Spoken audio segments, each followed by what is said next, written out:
Isso mesmo, nós estamos aí gravando a nossa, que é a quinta aula da nossa matéria de escatologia bíblica, Jesus da glória.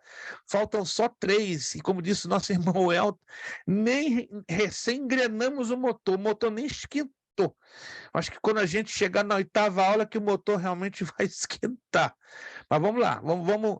Se eu fizer uma extensão, um aluno, eu vou dizer, não vou dizer quem é, por uma questão de ética, aqui do grupo pediu que eu fizesse uma extensão de mais 2 aulas. Eu vou pensar no assunto para também não complicar a vida dos irmãos, embora eu possa fazer alguns ajustes lá na frente, mas havendo necessidade, repito, poderíamos fazer uma extensão de mais 2 aulas, não mais do que isso, porque do contrário fica uma coisa enorme, gigante, tá? Só deixo então adiantado.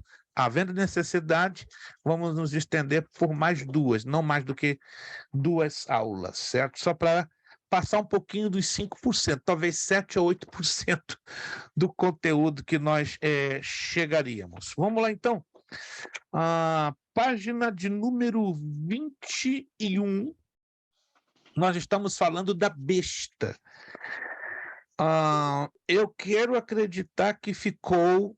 Quero acreditar. Se eu estou enganado ou equivocado, eu creio que esse é o momento para nós batalharmos aqui juntos para eliminarmos todo e qualquer tipo de dúvida sobre a pessoa da besta, né? Só para os irmãos terem uma leve ideia, esta é a temática mais complexa. Toda a escatologia é complexa, mas eu me refiro assim, ela é polêmica, porque eu não sei se vocês têm acompanhado nas redes sociais, dezenas de ministrantes têm levantado especulações, e algumas até muito absurdas, sobre a identidade do anticristo, né? Como o Papa, por exemplo, houve um tempo atrás que batiam com o pé no chão que o Papa João Paulo II pudesse ser o anticristo, que Barack Obama pudesse ser o anticristo, até o Pelé, gente, foi cotado como anticristo. Então é uma coisa bem louca que as pessoas não têm uma noção nem bíblica, nem no contexto histórico, nem no contexto geográfico. Então, tudo isso tem que ser analisado com muito cuidado, com muita prudência, tá? Com muita cautela. Uma coisa podemos afirmar, isso eu posso afirmar, e muitos que levam a sério o estudo da escatologia podemos afirmar. O anticristo já está vivo, já está presente no planeta Terra, ainda não é o momento, o tempo certo dele ser manifesto para que conheçamos a sua identidade, e temos que ser muito cuidadosos com respeito a especulações, né? Há um grupo de pastores nas redes sociais, não vou entrar em detalhes, que tem batido pesado, né, em afirmar que Jared Kush, não sei se você já ouviu falar deste nome, Jared Kush, ele é o genro do ex-presidente Donald Trump. Ele foi cotado, inclusive, como possível candidato a ser o anticristo. Mas se você estuda a fundo as origens de Jared Kush, sua genealogia, nada que ver. Até o presidente Emmanuel Macron da França foi cotado como tal. Mas tudo isso são absurdíssimos, são sensacionalismos, tá? Que não procedem, não têm base nem bíblica, nem base histórica, cultural ou social. Vamos fazer um pequeno resuminho do que nós estudamos hoje sobre a besta, para nós entrarmos em um ponto que, queira ou não, cria um pouquinho, não muita polêmica, tá? Mas gera um pouco de dúvida e até de grande curiosidade, né? Como nós já falamos, as bestas serão 2, uns que se levantará do mar e outro que se levantará da terra, tá? Se você estudou, leu a apostila, prestou atenção na aula passada, se alguns de vocês viram o vídeo, quem de vocês pôde ver ou assistir ou todo ou parte do vídeo da aula passada? Isso, a irmã Rubiane está lá ligada.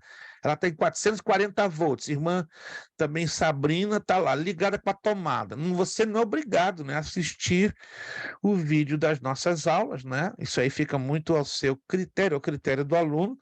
Mas uma das razões que postamos, né, a aula gravada é exatamente para você rever pontos que precisa tê-los, né, bem mais claros na sua mente e no seu coração. Sugiro a irmã Amanda, né, que não pôde estar nas 2 últimas aulas, se já não o fez, que possa assistir os 2 vídeos, para não perder o fio da meada, porque fica uma coisa bem estranha, né?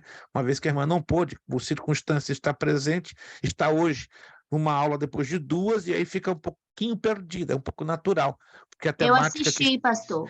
já assistiu, que bom, que bom. Então, a irmã não está perdida na poeira. Não. Porque se não tivesse assistido, aí eu ia dizer, a irmã está na neblina, lá de Martas Vinhas, né? Eu já passei por Marta, tá ali, irmão Leandro, sabe melhor do que ninguém. Neblina e Martas Vinhas é pior do que cego em tiroteio. Misericórdia, né? Já tive uma vez uma neblina, irmão Leandro. Eu não via nem o tamanho do meu pé, que dirá o caminho. Que coisa horrível. Olha, quero evitar de estar em dia de neblina em Marte. Tive 2 vezes, para nunca mais. Mas vamos lá, gente. Vamos então aqui fazer um rápido resumo, se vocês vão se lembrar. 2 bestas, uma que sai ou levanta-se ou sobe do mar e outro que sobe da terra. Qual é a simbologia bíblica de subir do mar e subir da terra? Vamos lá, qualquer um pode abrir o áudio e me responder. O que significa subir do mar e subir da terra? Governo.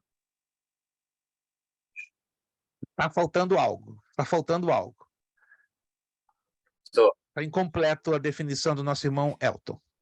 O que significa uma besta que sobe do mar e a outra que sobe da terra? Vamos lá. Um é o falso profeta, o outro é o anticristo. A primeira é o certo, mas eu vou repetir a pergunta de novo. Preste atenção no porquê da minha pergunta. O que exatamente significa a expressão subir do mar e subir da terra? Vamos lá. Subir do mar é um governo para nações. Ainda continua incompleto. Não é o que está tendo um pouquinho de dificuldade. Vamos lá. Sim, irmão Leandro, responda. Está me ouvindo?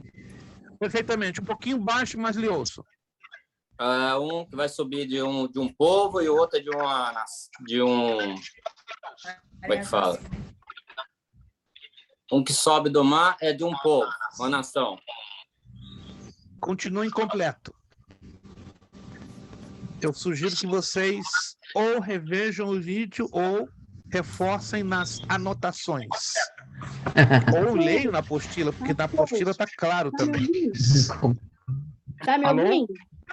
Então, agora, infelizmente, está um pouco distante, Manolo, um pouco distante, mas lhe ouço, bem distante. A primeira besta, ela é o governo universal. E a segunda besta, ela representa a religião universal.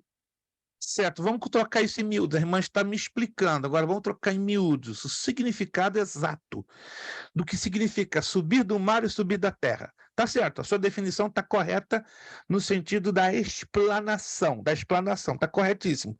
Agora eu quero o significado dessa explanação. O que significa subir do mar e subir da terra? Controle do anticristo? Não. A irmã deu a definição maravilhosamente, só não está conseguindo se lembrar o significado do que quer dizer subir do mar e subir da terra. Subir do mar é a nação e subir da terra é a nação de Israel? Quase, irmã Sabrina, quase. Então anotem aí, subir do mar é proceder de um conglomerado, de um conjunto de nações. Essa é a parte que está faltando. Subir do mar significa sair de um conglomerado, de um conjunto de nações. Não é de uma nação, é de várias, múltiplas nações. E subir da terra é proceder da nação de Israel, ouvir da nação de Israel. O Abissai falou bem colocado. A primeira besta é o anticristo.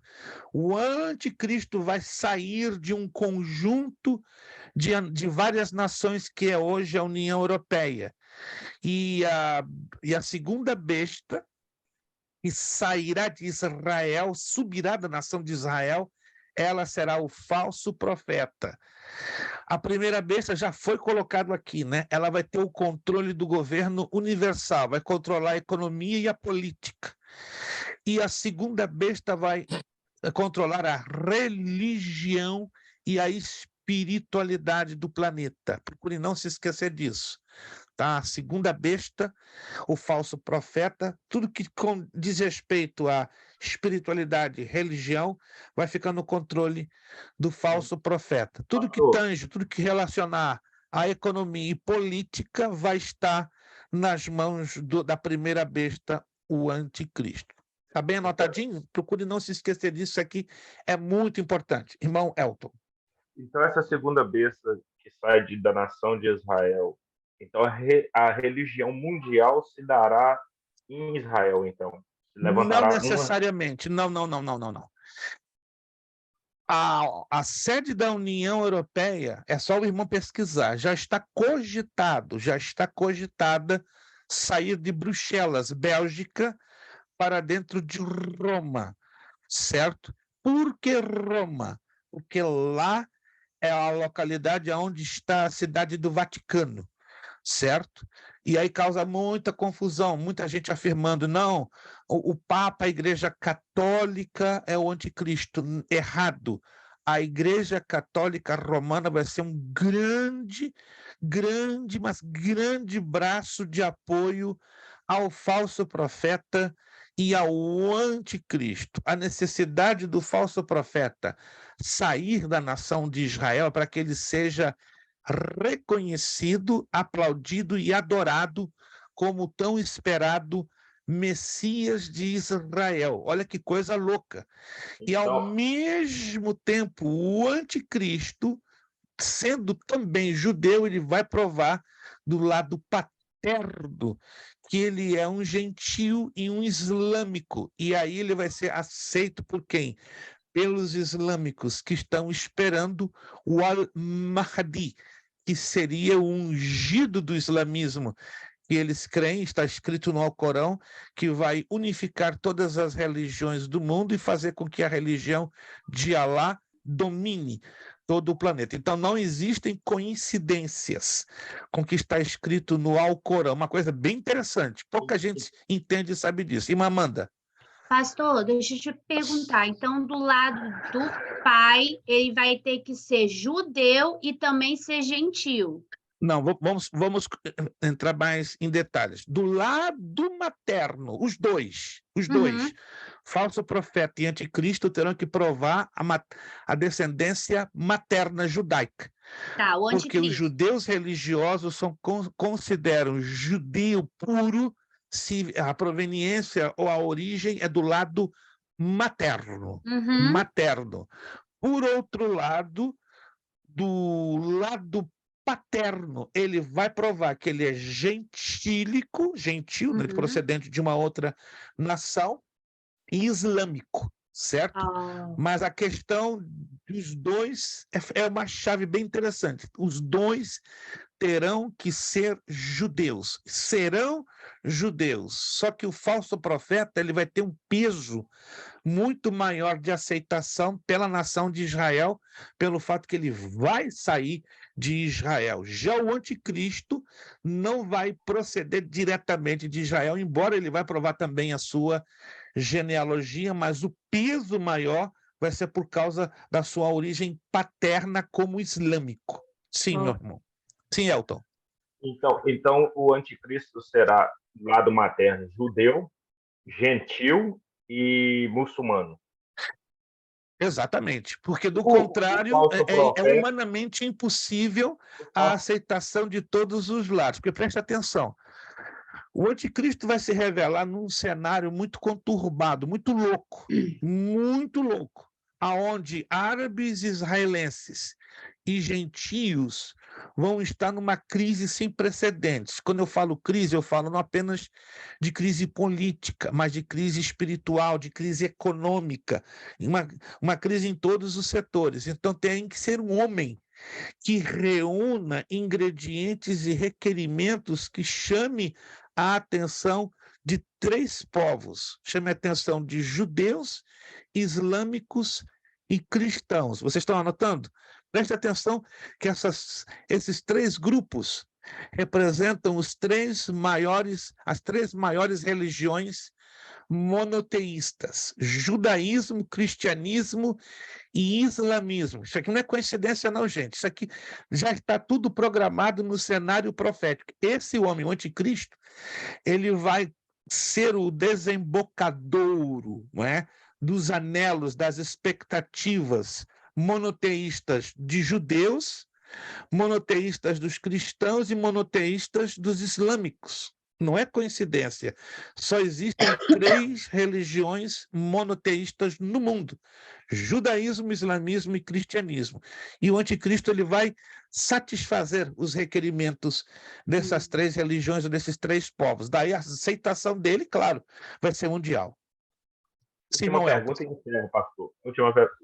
A segunda besta, no caso, o falso profeta que sairá de Israel, será a nação judaica, será a nacionalidade de judeu, de Israel, mas da tribo de Judá. Ele também terá esses outros 2 características de gentil e islã, ou será puro judeu? Não, será puramente judeu, para que, repito, a aceitação dele pela nação de Israel seja plena e completa. Plena e completa. Porque lembrem-se que dentro de Israel existe uma facção religiosa chamada Hasdan. E os Hasdan são os judeus extremistas, fundamentalistas. E o falso profeta vai cumprir exatamente todos os requerimentos do judaísmo tradicional, do judaísmo ortodoxo, coisa que o anticristo, diante dos judeus em Israel, não vai alcançar. Então vai ser um casamento perfeito entre o anticristo e o falso profeta. Um que terá o controle e o governo econômico e político do planeta, e o outro que vai ter o controle e o governo religioso do planeta. Perfeito.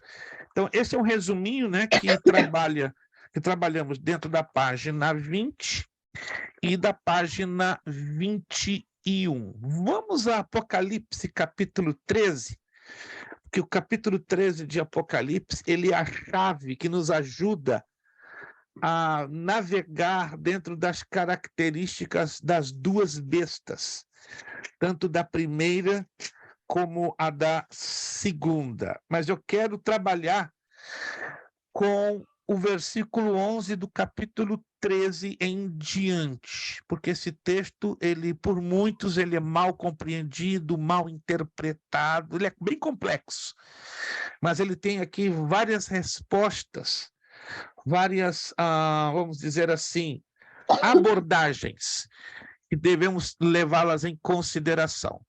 Apocalipse 13, 11. Vi ainda outra besta emergir da terra. Possuía 2 chifres, parecendo cordeiro, mas falava como dragão. Cordeiro, diplomata, fala manso, fala tranquilo. Assim vai ser o falso profeta. Mas falava como dragão, ou seja, vai parecer um cordeiro, uma imagem plácida, uma imagem tranquila, uma imagem diplomática, mas quando ele abrir a boca, todos vão inclinar-se, reverenciar, porque ele vai falar como um dragão. Verso 12. Exerce toda a autoridade da primeira besta na sua presença. Bem interessante isso aqui. Faz com que a terra e os seus habitantes, olha, uma das funções, não é, do falso profeta, faz com que a terra e seus habitantes adorem a primeira besta, a sua função religiosa, cuja ferida mortal foi curada. Verso 13. Também opera, também porque a primeira faz a mesma coisa. Então, a segunda besta vai seguir os mesmos passos e as mesmas características. Opera grandes sinais, de maneira que até fogo do céu faz descer a terra diante dos homens. Imagine a cena, não é? Das duas bestas na terra, demonstrando seu poder, sua eficácia, sua autoridade. Vai ser uma cena horrível, né? De repente lá, quem são vocês? Daqui a pouco, bum, os dois fazendo cair fogo do céu, claro, a raça humana inteira vai cair em medo, em temor, vai reverenciá-los, vai adorá-los, vai ser um negócio sério e bruto, né? Os crentes Esse que fogo do céu será ficarem... literal? Como? Fogo do céu aí será literal? Literal, o texto grego deixa bem claro, eles vão ter esse poder, claro, permissão do próprio Deus. Não para por aí não, irmão Elton, olha o verso 13, o verso 14, aliás. Seduz os que habitam sobre a terra, por causa do quê? Dos sinais que lhe foi dado executar diante da besta. Esses dois vão fazer tantos milagres, e a segunda besta, que não é diferente, vai fazer tantos milagres que todo mundo vai estar o quê? Seduzido, hipnotizado, conquistado. Meu Deus, esse é o cara, esse é o cara. Então, eles não vão ter para onde correr ou dizer que não são autoridade espiritual no planeta. E olha só, dizendo outra função do falso profeta: aos que habitam sobre a terra, que façam uma imagem à besta, aquela que ferida a espada sobreviveu. Olha o que essa besta também vai fazer, a segunda. E lhe foi dado comunicar fôlego, a imagem da... Isso aqui é o mais assustador, vai ser construída uma imagem e que se crê que seja dentro do terceiro templo, e essa imagem vai ganhar vida. Ou seja, o sonho de Nabucodonosor, lembram-se lá no livro de Daniel, Nabucodonosor construiu uma estátua e obrigou a todos que se inclinassem, adorassem aquela estátua, porque aquela estátua representava o próprio Nabucodonosor II. E todo aquele que não se prostrasse em adoração àquela estátua seria lançado na fornalha ardente, aquecida 7 vezes mais. Então, vamos dizer assim, que o anticristo aqui cumpre um sonho dourado, que não foi possível no tempo de Nabucodonosor, mas por permissão de Deus, será possível pela instrumentalidade do falso profeta, que terá da permissão de Deus, porque tudo acontece, irmãos, na permissão de Deus. Você lendo o texto, parece que você tem aquela ligeira impressão que Deus perdeu o controle, não é, das coisas, né? Que está deixando o diabo pintar e bordar o 7, 14 e 21, mas tudo, irmãos, permissão de Deus para que o cenário profético tenha o seu pleno cumprimento. Então, olha a cena do versículo 15. E lhe foi dado comunicar fôlego à imagem da besta. Então, aquela imagem vai ganhar vida, para que não só a imagem falasse, como ainda fizesse morrer quantos não adorassem a imagem da besta. Que se não bastasse a imagem ganhar vida, olha que loucura doida, isso aqui é loucura. A imagem vai perceber, aquele não está se prostrando em me adorar. Então, ele vai matar ali na hora. Vai exterminar, vai fulminar. Olha o 16. A todos, aqui vai entrar todo mundo, os pequenos e os grandes, os ricos e os pobres, os livres e os escravos, faz que lhe seja dada certa marca sobre a mão direita ou sobre a fronte, para que ninguém possa comprar ou vender, senão aquele que tem a marca, o nome da besta ou o número do seu nome. Aqui está a sabedoria. Aquele que tem entendimento, calcule o número da besta, pois é o número de homem. Ora, esse número é 666. Observe que este comprar e vender só acontecerá depois que o sistema financeiro internacional mude da água para o vinho. Como é que vai mudar o sistema internacional. Número 1, se você já está sabendo e acompanhando, as moedas, o metálico aqui nos Estados Unidos está diminuindo drasticamente. Quem está acompanhando isso? Quem está percebendo que as moedas, o metálico está diminuindo, e é proposital, está diminuindo. Tem gente que está correndo atrás de moeda e não está encontrando. O governo americano já está trabalhando sistematicamente nos bastidores, no recolhimento das moedas. Rápido, meu irmão.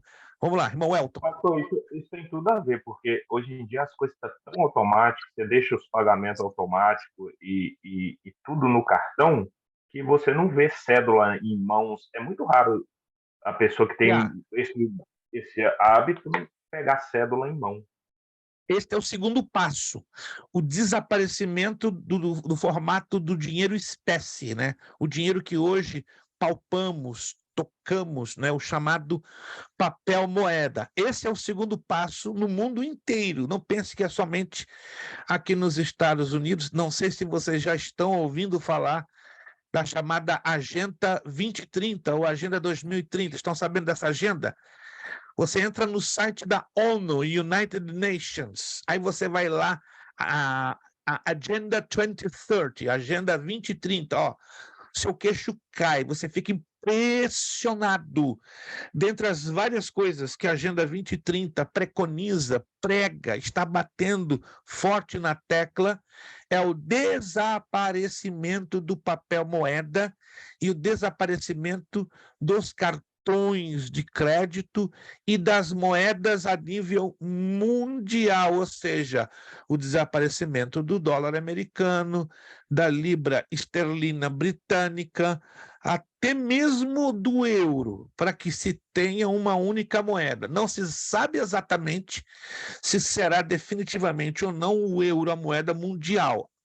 Pelo menos até o momento, dentro do que estamos estudando, tudo está se inclinando para que a característica de uma moeda única no planeta Terra inteiro possa ser o euro, mas não podemos fazer, digamos, 100% de afirmações, mas 80% podemos fazer, porque o euro hoje já domina 27 países. 27 países da União Europeia estão usando o euro, entende? Então, essa é a tendência. Pode ser que no meio do caminho venha uma enorme surpresa. Então, essa surpresa vai acontecer quando o anticristo tiver o seu governo pleno, máximo. Irmã Ana Lu, por favor, abra o seu áudio, vamos ver se conseguimos lhe ouvir pela conexão. Pastor, está ouvindo bem? Sim, agora estou, sim. Então, é que nem lá na Europa fizeram, tem o euro, acho que eu não sei qual é o país que não participa, que é a mesma moeda, mas que nem no Brasil, que vai unificar a mesma moeda ali na atmosfera. No Mercosul, sim, está se planejando fazer uma moeda única, que seria a moeda do Mercosul. E, curiosamente, está sendo impulsionado e motivado pelo governo do PT, no atual governo do presidente Lula. Lembre-se, isso aqui é um detalhe que não pode ser esquecido e a gente pensa que as coisas estão fora do controle. Na nossa cabeça pode estar fora do controle, mas para pensar. Qual era a única nação? Preste atenção, isso é interessante. Essa pergunta da irmã Ana Lu nos traz em mente coisas que devem ser perguntadas dentro de nós. Antes da eleição do PT no Brasil, qual era a única nação da América Latina? Quando eu falo América Latina, do México, ou seja, do México até o sul da Argentina. Qual era a única nação que fazia resistência às tendências socialistas? É fácil você contar nos dedos. O Brasil era a única nação de direita. Do México à Argentina, todas as nações, todas, sem exceção, são de tendência política esquerda, todas. Colômbia, Equador, Peru, Venezuela, as três Guianas, Bolívia, Paraguai, Uruguai, Argentina, Nicarágua, Costa Rica. Só você fazer uma pesquisa. Então, o único que estava sozinho, Brasil. De repente, bum, o Brasil se torna socialista. E aí? Isso é um acidente de percurso, de trajetória? Uma coincidência? Não. Não é uma coincidência, porque o anticristo precisa ter nas mãos os governos de esquerda. Ele não vai encontrar nenhuma resistência, nem no plano econômico, político, social e religioso. Ele vai encontrar tudo pacificado e unificado. E ainda que venha gerar desastres econômicos, desastres sociais, desastres políticos, né, como infelizmente contemplamos, né, o grande problemão que teve no dia 8 de janeiro, ali em Brasília. Esse é só o começo, irmãos. Infelizmente, não estou aqui sendo profeta da fatalidade, mas infelizmente a tendência é piorar bastante, não só no Brasil. Dê uma olhadinha no que está acontecendo hoje na Argentina. Dê uma olhadinha no que está acontecendo neste exato momento no Uruguai, no Paraguai, no Chile. Está para estourar um problema gravíssimo no Chile e vai colher vidas.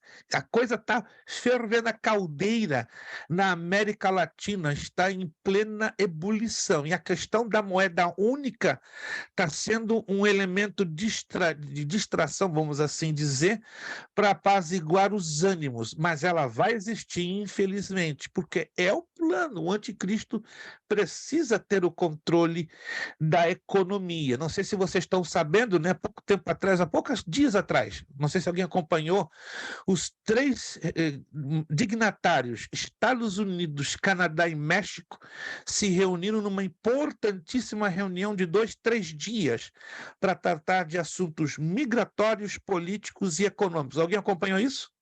Uma coisa de poucos dias atrás. López Obrador do México, John Biden, e Pierre Trudeau, o primeiro-ministro do Canadá. Vocês não acompanharam isso? Isso aconteceu há uma semana atrás. Nada que está acontecendo é coincidência, é tudo coordenado, tudo sincronizado para que o governo mundial caia nas mãos do anticristo como uma luva. E o detalhe, não vai haver nenhuma resistência quando o anticristo começar a governar plenamente. Sim, irmã Ana Lu.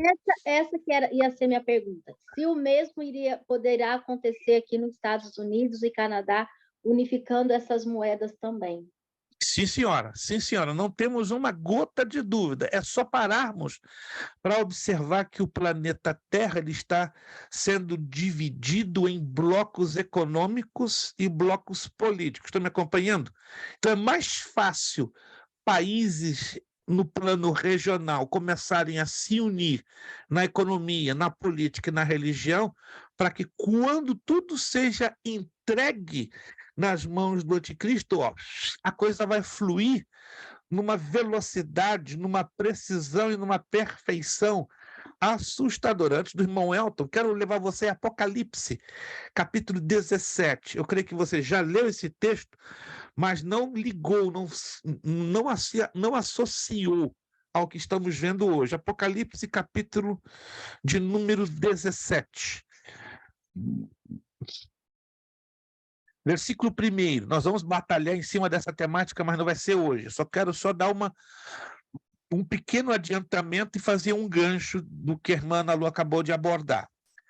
17:1. Veio um dos 7 anjos que tem 7 taças e falou comigo. Preste atenção, essas 7 taças serão derramadas na segunda parte da tribulação. Aqui já o anticristo terá se manifesto a sua selvageria, a sua ferocidade, é o pior momento da tribulação, que é a segunda parte.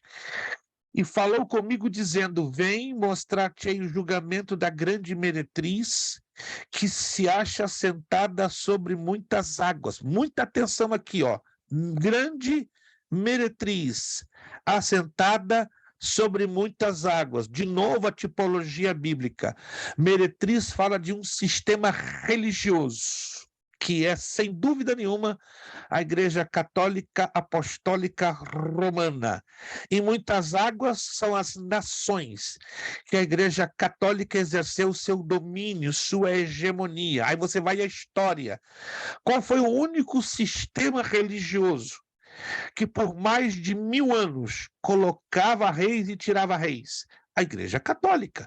Nenhum rei europeu, nenhuma rainha da Europa se assentava no trono se o Papa não colocasse a coroa na sua cabeça. Incrível, é só você estudar a história dos reinos europeus lá, começando no ano 820, quando a França, não é, teve o seu primeiro rei, Clovis I, que colocou a cabeça, aliás, a coroa na cabeça de Clovis I, Urbano III, e aí vai. Aí você descobre que a Igreja Católica exerceu com mão de ferro, né, a hegemonia espiritual política de todos os reinos europeus. Só houve uma única exceção na história, que é interessantíssimo e tem um fundo profético que hoje eu não vou falar. Se você estudar desde o ano 800 depois de Cristo até os dias de hoje, olha que interessante, o único rei, o único soberano, o único dignatário europeu que não permitiu receber sobre a sua cabeça a coroa dada por um papa, sabe quem foi? Napoleão Bonaparte. Quem já ouviu falar de Napoleão Bonaparte? Napoleão foi o imperador da França, Itália, Espanha, Portugal, Alemanha Central, né? No início do século XIX, a partir de 1804. Diz a história que quando Clemente IV estava para entronizar a coroa na cabeça de Napoleão, coroando-o como imperador de França, Itália e aí vai, Napoleão teve um arrebato e arrancou da mão do Papa a coroa, se autocoroou e coroou a sua rainha, Joséphine de Beauharnais. Uau! Isso tem um cunho profético fantástico, porque este homem representou o quê? Profeticamente falando, o que o anticristo exatamente vai fazer com a Igreja Católica. Vai envergonhá-la, vai desonrar, vai usar ao máximo a Igreja Católica. E no meio do caminho, pum! Antes de eu fechar aqui com o irmão Elton, vamos ao versículo número 2. Com quem se prostituíam os reis da terra, com o vinho da sua devassidão, foi que se embebedaram os que habitam na terra, que fala sobre a influência espiritual da Igreja Católica sobre os reis europeus por mais de 1000 anos de história. Verso 3. Transportou-me o anjo em espírito e a um deserto, e vi uma mulher montada sobre uma besta escarlate, besta repleta de nomes de blasfêmia, com 7 cabeças e 10 chifres. Esta besta escarlata é o sistema da Igreja Romana. Os nomes de blasfêmia é tudo aquilo que prega contrário à autoridade da palavra de Deus. 7 cabeças, fala dos 7 montes que dominam a cidade de Roma, ao lado da qual está a cidade do Vaticano.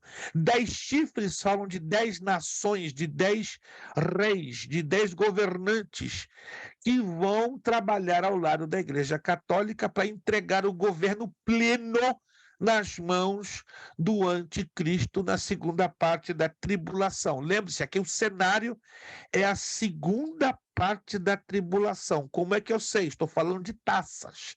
Quando eu estou falando de taças, estou falando da segunda parte da tribulação.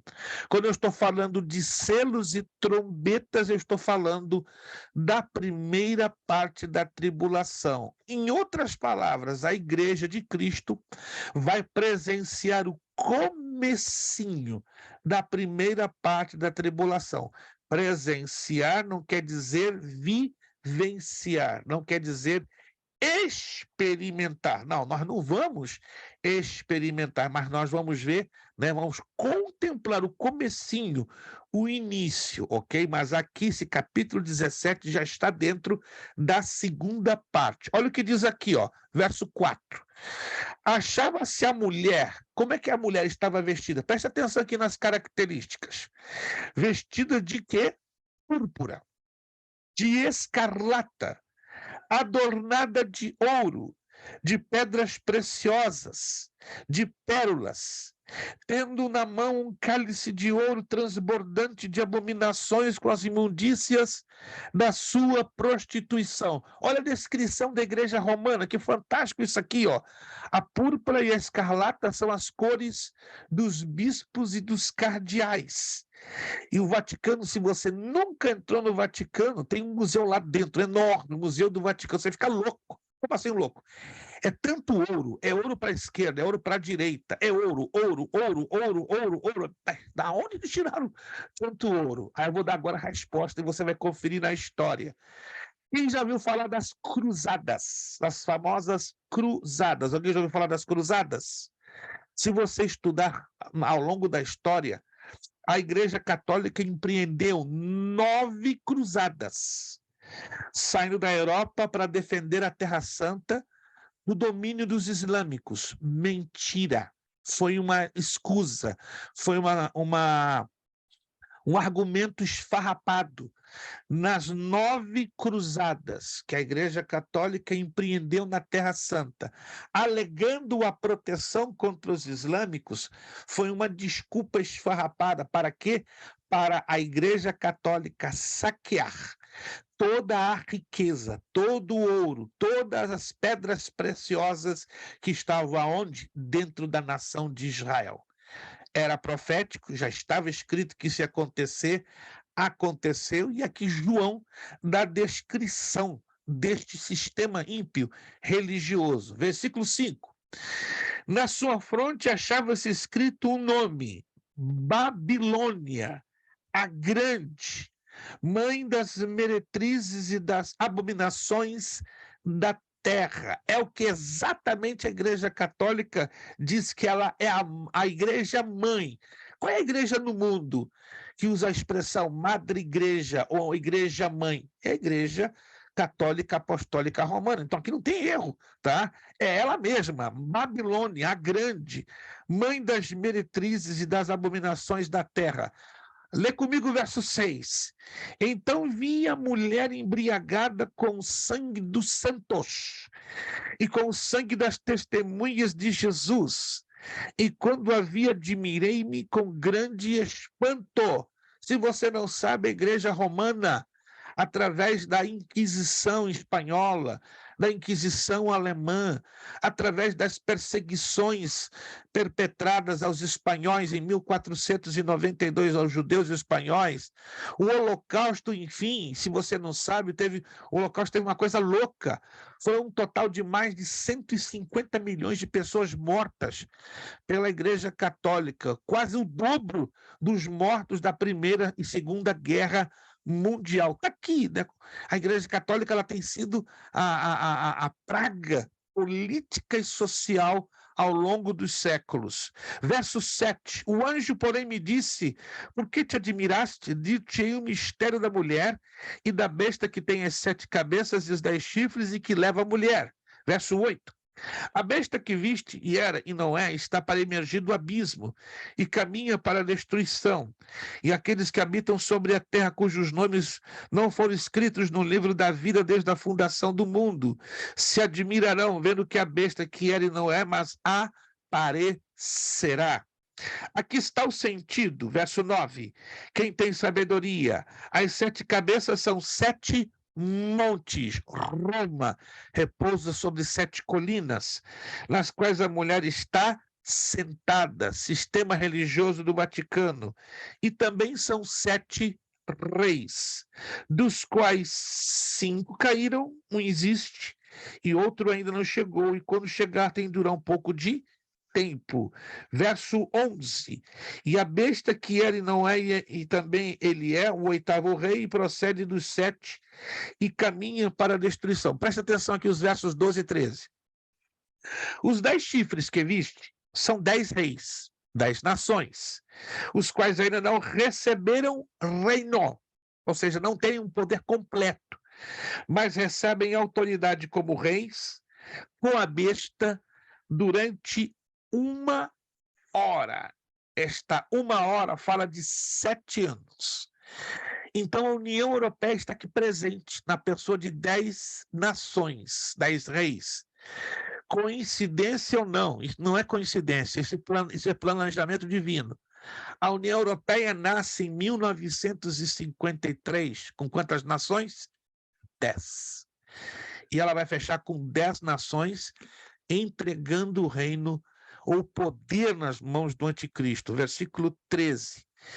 Tem estes um só pensamento e oferecem à besta o poder e autoridade que possuem. Então, a União Europeia ela vai ser resumida em 10 nações. O Brexit, com a saída do Reino Unido da Grã-Bretanha, deu início ao desmonte desse processo. Acompanhe na mídia.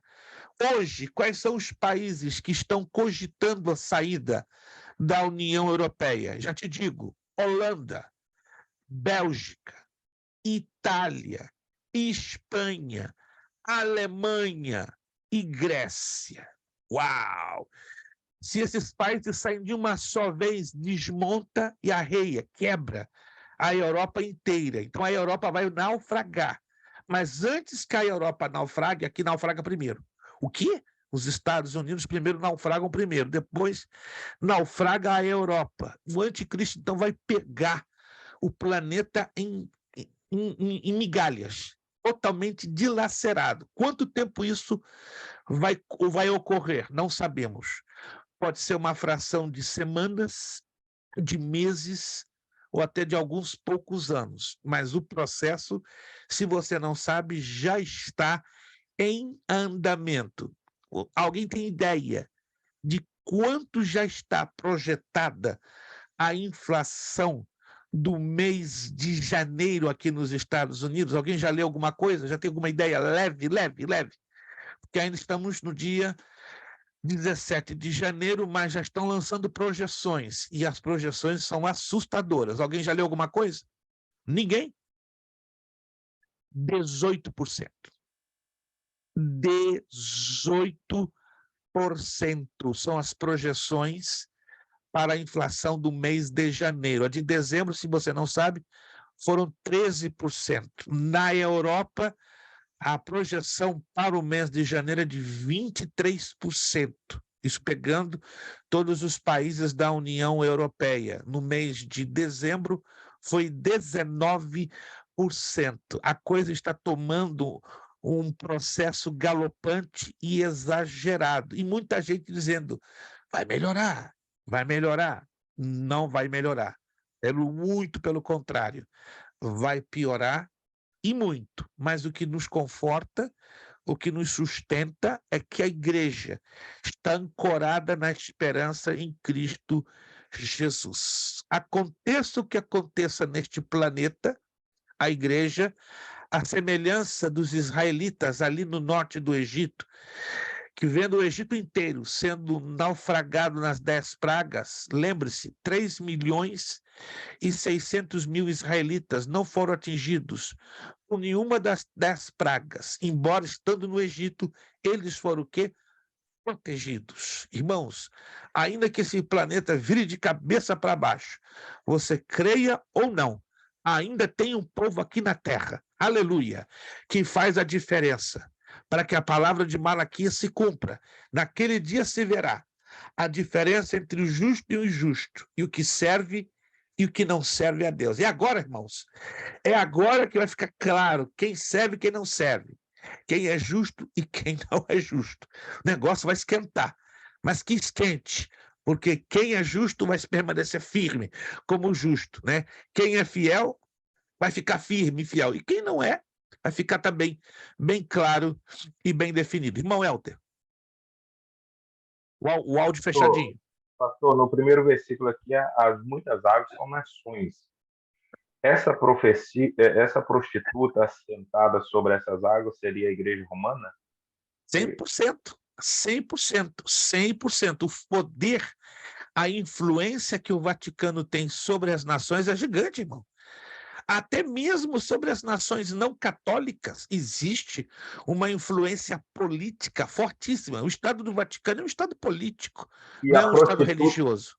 E a prostituta sentada sobre a besta seria os reinos, os reis? Não, o próprio Vaticano. A prostituta é o Vaticano. É o Vaticano, é Todos o conjunto, aspectos. é o mecanismo do sistema do Vaticano. É bem interessante, o que o tempo não me permite, por exemplo, traçar características entre prostitutas, as características que uma prostituta tem, e o Estado do Vaticano. Então, eu vou postar um gráfico nos próximos dias e vocês vão ver as semelhanças que há no comportamento de uma prostituta e no comportamento que existe dentro do Estado do Vaticano. Eu não sei se eu cheguei a postar um livro em PDF no grupo. Se eu não fiz Então ainda, será eu vou. Então Sim. será o povo do Vaticano que a Igreja Católica Romana que fará essa união mundial, então, que ajudará. Exatamente. A Igreja Católica Romana ela está à frente de um movimento chamado ecumenismo. Já ouviu falar? Ecumenismo. Ela é a cabeça do Conselho Mundial de Igrejas. Aqui E nos esse Estados Unidos movimento se chama tornou ECO. muito mais volumoso nas mãos de quem? De Karol Wojtyła. Lembra-se de Karol Wojtyła? João Paulo II. Então, João Paulo II deu um impulso brutal ao CMI, Conselho Mundial de Igrejas, que é o ecumenismo. Irmão Leandro. Pastor, na versão que o senhor leu aí, versículo 5, o senhor leu que a grande Babilônia, a mãe das meretrizes. O que seriam essas meretrizes?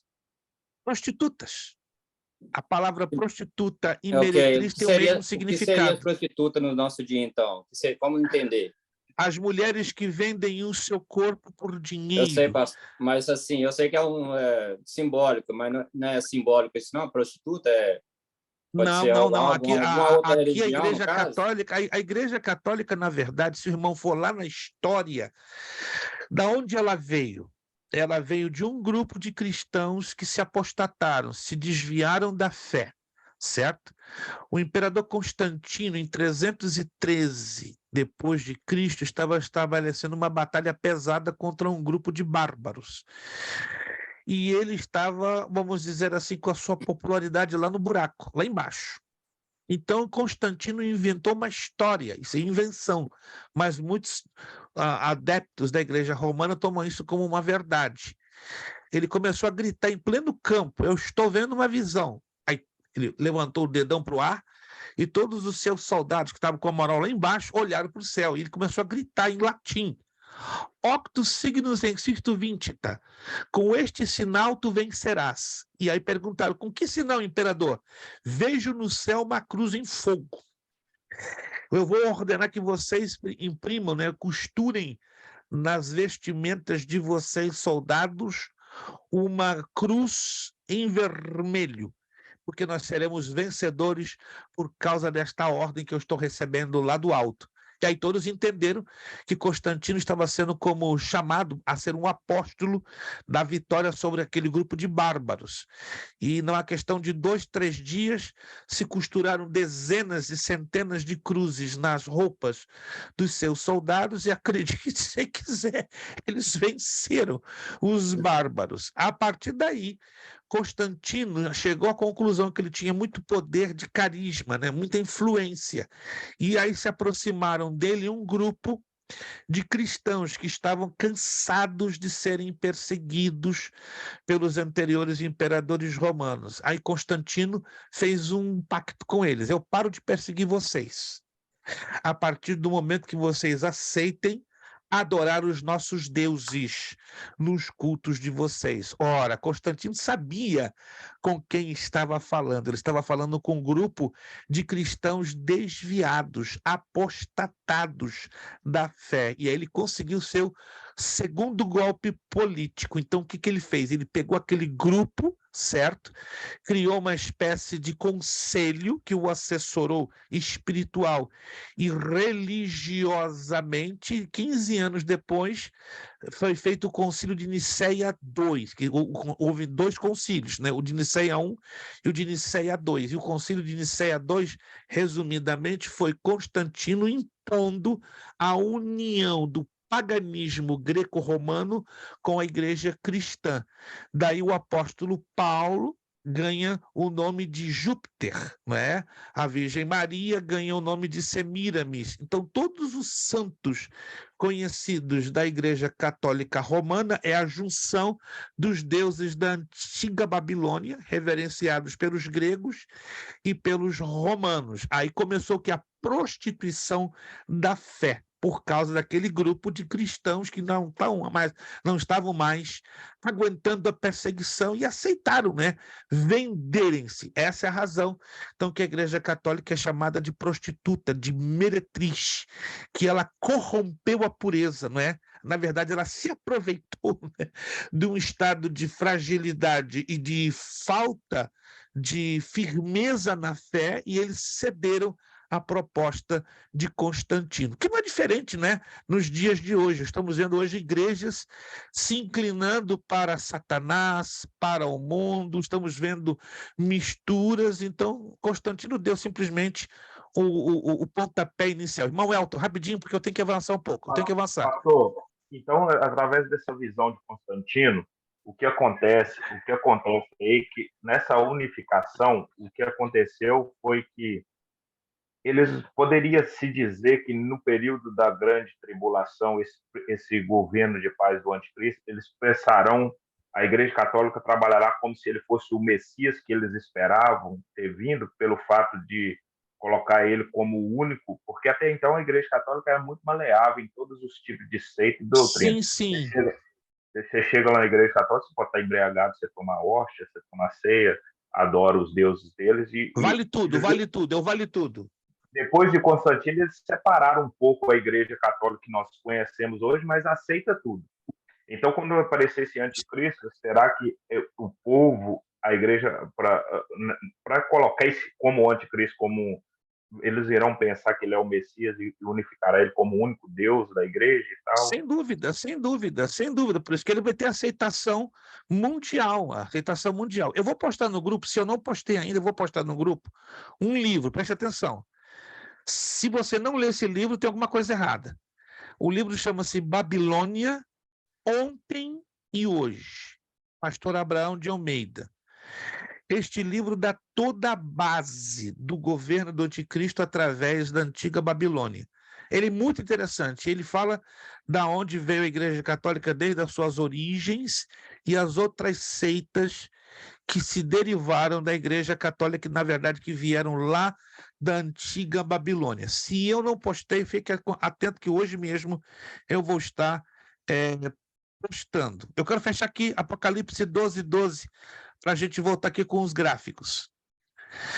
Os 10 chifres que viste são 10 reis, os quais, eu já falei, né, ainda não receberam o reino, mas recebem a autoridade como reis com a besta durante 1 hora.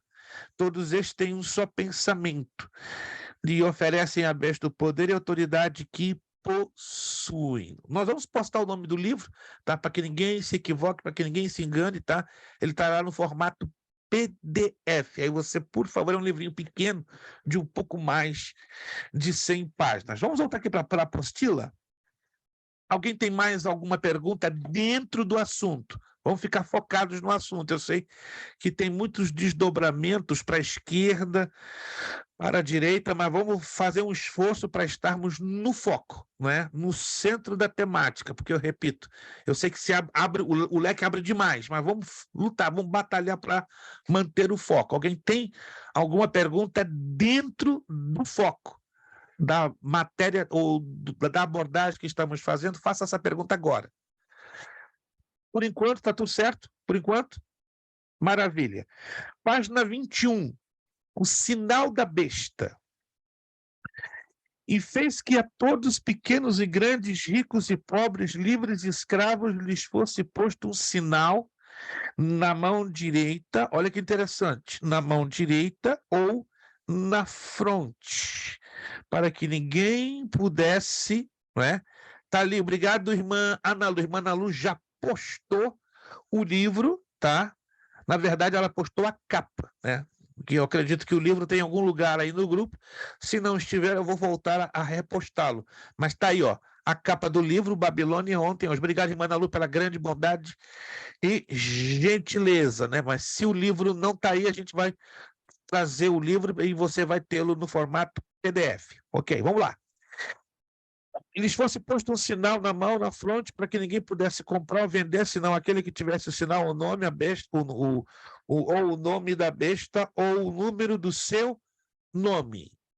Aí, a economia vai girar em torno não de dinheiro mais, mas em torno de 3 coisas: nome, número, sinal. Repito, nome, número e sinal.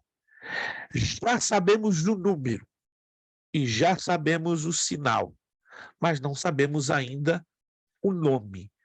O número, 666.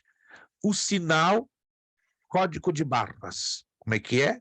O sinal, daqui a pouquinho vou mostrar para vocês. Código de barras. Alguém de vocês sabe o que significa quando você entra numa página da internet, você vai lá na barra de endereços e coloca www. Alguém sabe o que significa isso? Não? Ninguém? É World Wide Web. Yeah. World Wide Web. World Wide Web, ou seja, rede mundial, é? ou rede de malha mundial, vamos assim colocar ao pé da letra. Só que pouca gente sabe que esta sigla 3 vezes W é um algarismo. Tudo que em letras que você digita em computador tem um significado numérico. Eu não sei se aqui eu estou falando com algum técnico em informática ou algum analista de sistemas. Aí você pergunta a um analista. Se você conhece um analista de sistemas, pergunta a um analista de sistemas o que significa as letras W, W, W no sentido algarítmico, ou seja, qual é o valor numérico que a letra W tem. 666? 666, exatissimamente. Então, quando você digita qualquer página na internet colocando www, você está colocando, sem saber, 666. Se você não sabe, o 666 é o código final do Banco Mundial, do Board. O 666 é o código internacional da União Europeia. O 666 é o código que está dentro das Nações Unidas. O número 666 está espalhado em todo o planeta Terra, porque é o único número a nível de algarítmico que consegue resumir todas as combinações de informática em um só, em alta velocidade. Isso aqui é fantástico. Apocalipse 14, 9 e 11, está aqui na apostila, olha só. Seguimos ainda um terceiro anjo com grande voz. Se alguém adorar a besta e a sua imagem, receber o sinal na fronte ou na mão, o tal também beberá do vinho da ira de Deus, que se acha preparado sem mistura no cálice da sua ira. E será tormenta, e sobe para todo sempre. Não tem repouso, nem de dia nem de noite os que adoram a besta e a sua imagem, nem aquele que recebe o sinal do seu nome. Vamos então a fatos. Agora preste atenção a esses fatos. Você pode pesquisar a fundo esses fatos e comprová-los que não são historinha da carochinha, nem com teorias de conspiração. São fatos facilmente comprovados. Preste bastante atenção. Estados Unidos liberam implante chip em humanos. O FDA, né, que é o Food Department of Administration, é o Departamento de Alimentação e de Remédios dos Estados Unidos, agência que regula o uso de medicamentos e alimentos dos Estados Unidos, liberou nesta semana, estou falando de 2018. Esse texto foi escrito em 2018. Nesta semana, um implante de chips em humanos para o uso médico. A empresa Applied Digital Solution, ADS, foi autorizada a utilizar o VeriChip para armazenar informações médicas sobre o portador do dispositivo. O médico que precisar tratar alguém que tem implantado sobre a pele o dispositivo eletrônico, do tamanho de um grão de arroz, precisar apenas passar por um leitor sobre o chip e ter acesso a todo o histórico do médico da pessoa. A AIDS tentava conseguir autorização desde 2002, quando o FDA afirmou que a autorização não cabia à agência, já que o chip não era considerado um equipamento médico na época. Esse chip para usos médicos, se quer notar aí, já está sendo usado nos seguintes estados: Massachusetts, Connecticut, Nova York, Tennessee, Kentucky, Geórgia, Flórida, Alabama, Califórnia, Idaho, Dakota do Norte, Dakota do Sul, Michigan e Minnesota. Não são todos os estados. Este ano está se esperando que New Jersey, Pensilvânia, Rhode Island, New Hampshire, Vermont, Maine, West Virginia e Virgínia sejam aderidos a esse sistema. Até 2030, todos os 50 estados vão ter esse sistema de chip de forma obrigatória, não opcional. Por enquanto, é opcional. Quem já ouviu falar do bendito Real ID? Real ID. Vocês sabem que o governo republicano fez uma pressão, na verdade, um grupo de democratas com republicanos, não simplesmente 100% republicanos, para que o Real ID fosse postergado ou atrasado. Em outras palavras, seria no mês de maio deste ano que nenhuma pessoa nos Estados Unidos poderia viajar sem o Real ID, ou seja, nem com passaporte dentro dos Estados Unidos poderiam viajar, mas houve um grupo de, se não me engano, 30% ou 38% de democratas e o restante de republicanos que convenceram o Congresso americano para esticar a data para maio de 2025. Alô?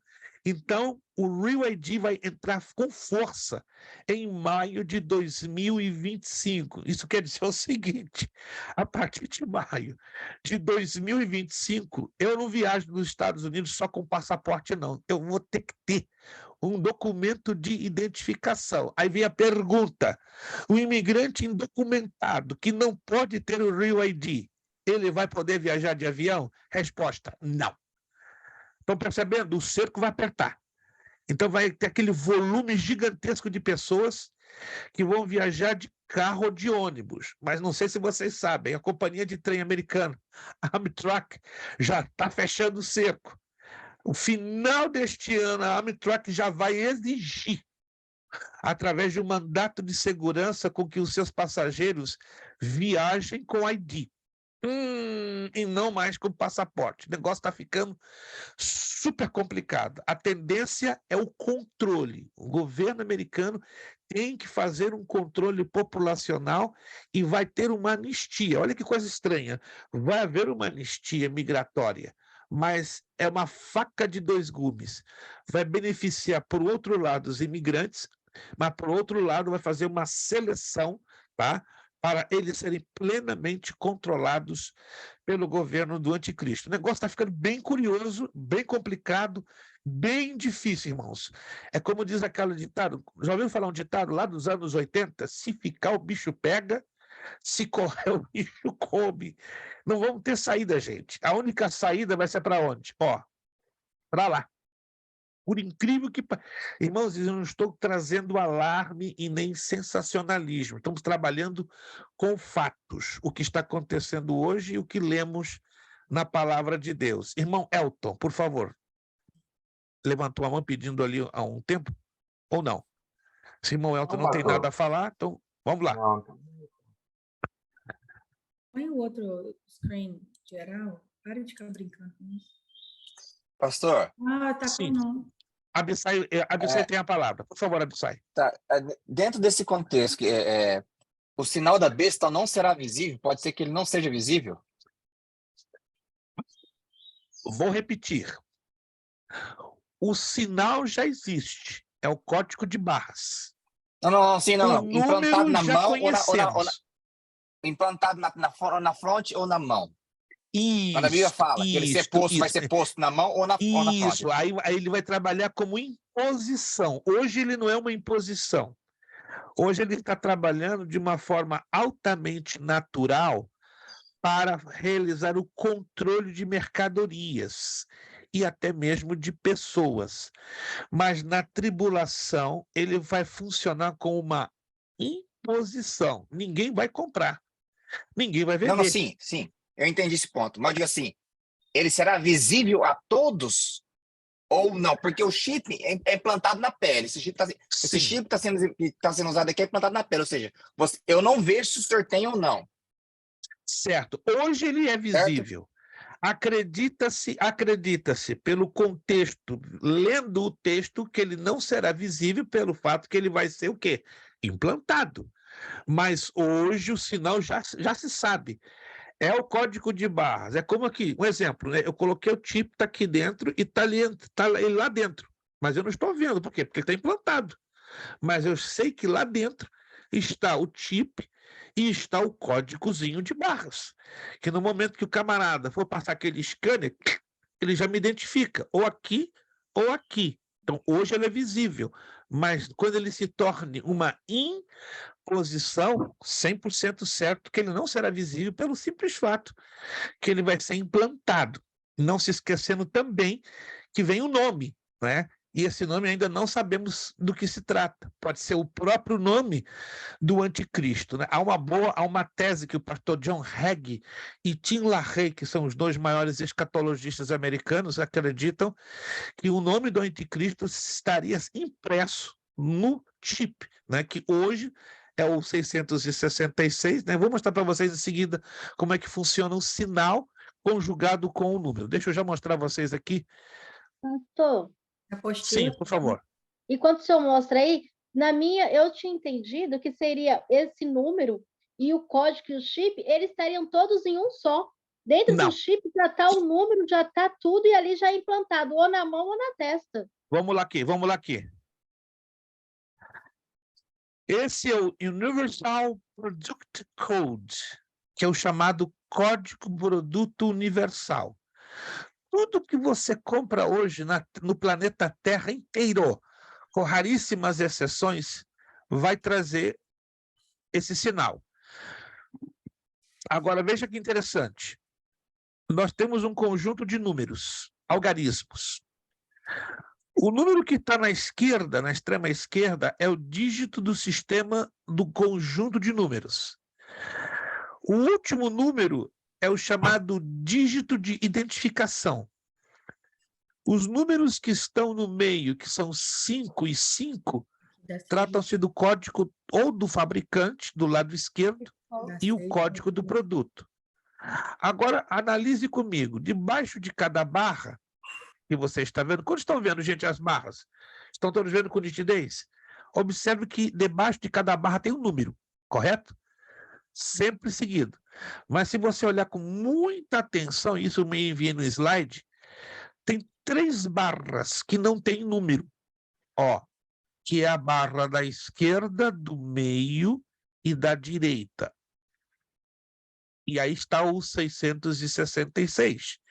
Ele só é lido por scanners especiais. Não é todo scanner que vai revelar o 666. Os scanners do TSA, já vi várias vezes, embora eles não permitem, né, com que o passageiro veja, mas eu já vi 4 vezes acidentalmente, né, quando a telinha não deveria estar virada para o meu lado, ela estava virada para o meu lado, e aí a gente percebe que são trabalhadores que estão começando no TSA. Uma das orientações que se dá no TSA é que o passageiro não pode ver aquela tela, não é permitido, certo? E eu já vi por 4 vezes, quando escaneio meu passaporte, aparece o bendito do código de base e o 666 de maneira clara, nítida. Esse número está em tudo, inclusive dentro das tarjas magnéticas de nossos passaportes. Então, o que se sabe é que este é o sinal e o número está aqui, mas em nenhum lugar aqui dentro se vê o nome. provavelmente o nome vai ser embutido na superfície do chip, que não é difícil, não é que se coloque o nome na superfície do chip. Então, aqui dentro, nós temos o sinal, que é o código de barras, ok? E o número 666 oculto dentro dessas 3 barras, né, do mesmo tamanho. Fora isso, a nota de $1 é outra coisa simplesmente fenomenal. Essa nota aí, ela foi o pontapé inicial dos anos 30 do estabelecimento forte do governo do anticristo neste país através dos Illuminati. Quantos já ouviram falar dos Illuminati? Quantos? Illuminati. Não é teoria de conspiração. Existe sim a teoria de conspiração dos Illuminati, mas existe a realidade. Tá? Só para mostrar rapidamente, não vai dar tempo para eu entrar nos maiores detalhes. Essa nota ela está cheia de elementos fetichistas e maçônicos. O que mais engana a maioria das pessoas é essa frase aqui. O que você está lendo aqui, ó? Nessa frase? Não sei se você consegue ver o cursor eu passando nessa frase aqui. Tem uma frase aqui, ó. Quem consegue ler essa frase? In God we Alô? trust.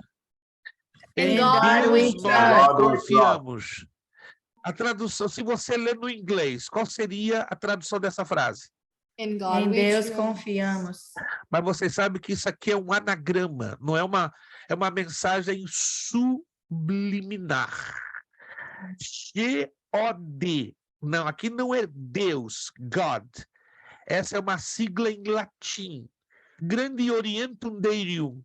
Grande arquiteto do universo. Quem é na maçonaria o grande arquiteto do universo? Deus, Satanás. Oh! Então aqui está claramente escrito: em Satanás nós confiamos. É sério. E aí você vai descobrindo isso, identificando cada parte da nota de $1. A pirâmide, por exemplo, tem um olho lá dentro. E todo mundo jura que é a Trindade, Pai, Filho e Espírito Santo. Isso aqui é o olho de Horus, uma entidade egípcia que tinha capacidade de olhar o interior do ser humano. E é o olho iluminado do grande arquiteto do universo, Lúcifer. Aí tem na nota de $1 uma frase em latim, Annuiti Capts, que quer dizer anunciação, ressurreição, concepção. Está anunciando o quê? Que o governo do anticristo vai se levantar no meio do caos. Uou! Aí temos a pirâmide. Essa pirâmide ela tem 13 camadas de tijolos que apontam para as 13 colônias originais. Mas dentro de cada tijolo tem outras camadas que totalizam 72 outros pequenos tijolos que apontam para os 72 demônios ou poderes do nome de Deus na Cabala. Existe a Cabala mística e a Cabala saudável. A Cabala mística é a feitiçaria dentro do judaísmo. Não para por aí. Na base da pirâmide, tá? Se você pegar a nota de $1 e pegar uma lupa, você vai ver isso com clareza. Você vai encontrar em algarismos romanos MDCC, LLXX, VI, 1776. Ih, já sei, é a data da independência americana. Eu sei disso. 4 de julho de 1776. Mas vocês não sabem que 2 meses antes, em 1º de maio de 1776, foi fundada na Alemanha a Sociedade dos Illuminati. Então, os Estados Unidos foi uma nação feita por encomenda para receber os Illuminatis fugidos da Europa. Outra data interessante, ó. Se você pega em algarismos romanos, 1776, o número 666 está aqui escondido, está aquele, ó. MDC, DC é 600, LX 60 e VI 6. Aí você vai lá para o outro lado da moeda. Uma águia. Não, é o fênix. Isso aqui não é uma águia. Todo mundo jurando, é águia. Águia americana de cabeça branca. Errado. É o fênix. O fênix não é uma águia, levantando das cinzas de um mundo ignorante. Aí você vai lá. As 9 penas que estão no rabo, na cauda do fênix. Fala das 9 esferas que se levantam através do estado celestial, os 9 níveis de 9 potestades do ar que governam sobre os Estados Unidos. Aí nós vemos aqui, ó, do lado esquerdo, em cada pata do fênix, 13 flechas, 13 folhas, 13 frutas.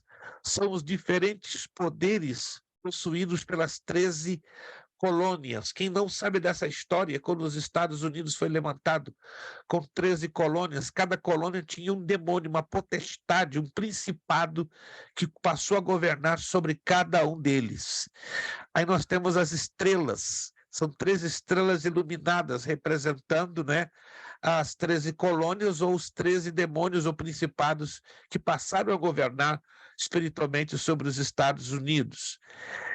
13 letras em um lema em latim, ó, e pluriburum unum, no meio de muitos. Vocês vejam que a ideia de unidade, ela é toda pregada dentro desta nota de $1, né, anunciando já o governo do anticristo. Aí você vai me perguntar, quando essa nota apareceu no mercado? Em 1938, quando era o presidente americano Franklin Delano Roosevelt.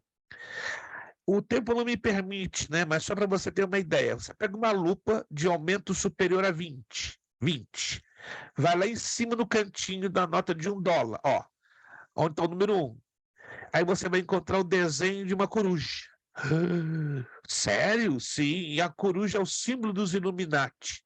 Ela fala de uma divindade mesopotâmica chamada Moloque, associada a Satanás, a quem os banqueiros e chefes mundiais rendem culto todos os anos, numa localidade da Califórnia chamada Sotoboêmia, vestidos com as roupas do Ku Klux Klan. Já ouviram falar do Ku Klux Klan? Quem já ouviu falar do Ku Klux Klan?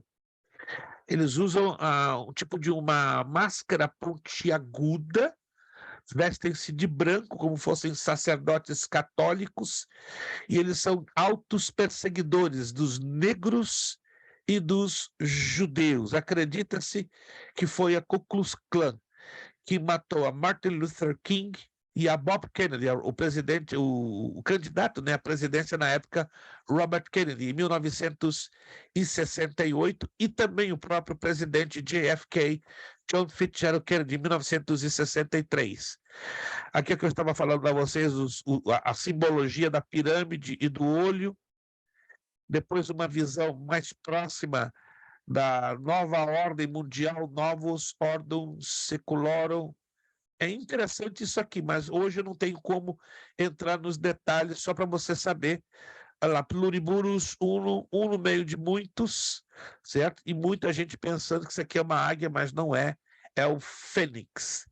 Aqui nós temos a mesma nota de $1, destrinchado pela revista Defesa da Fé, do ano 2, maio, junho de 1998, página 95, a parte da frente da nota de $1, primeiro presidente americano George Washington, que em janeiro de 1789, né, se apresentou com roupas da maçonaria, entregando a nação americana nas mãos do grande arquiteto do universo, que é, no caso, Satanás.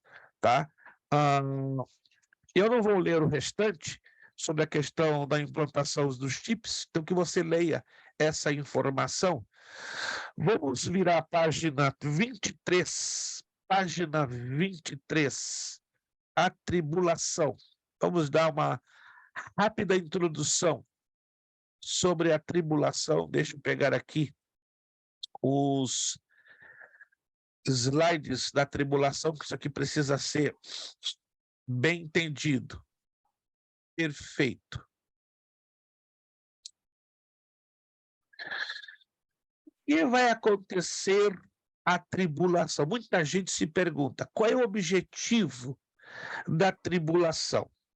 A Bíblia nos fala de 6 objetivos, presta atenção.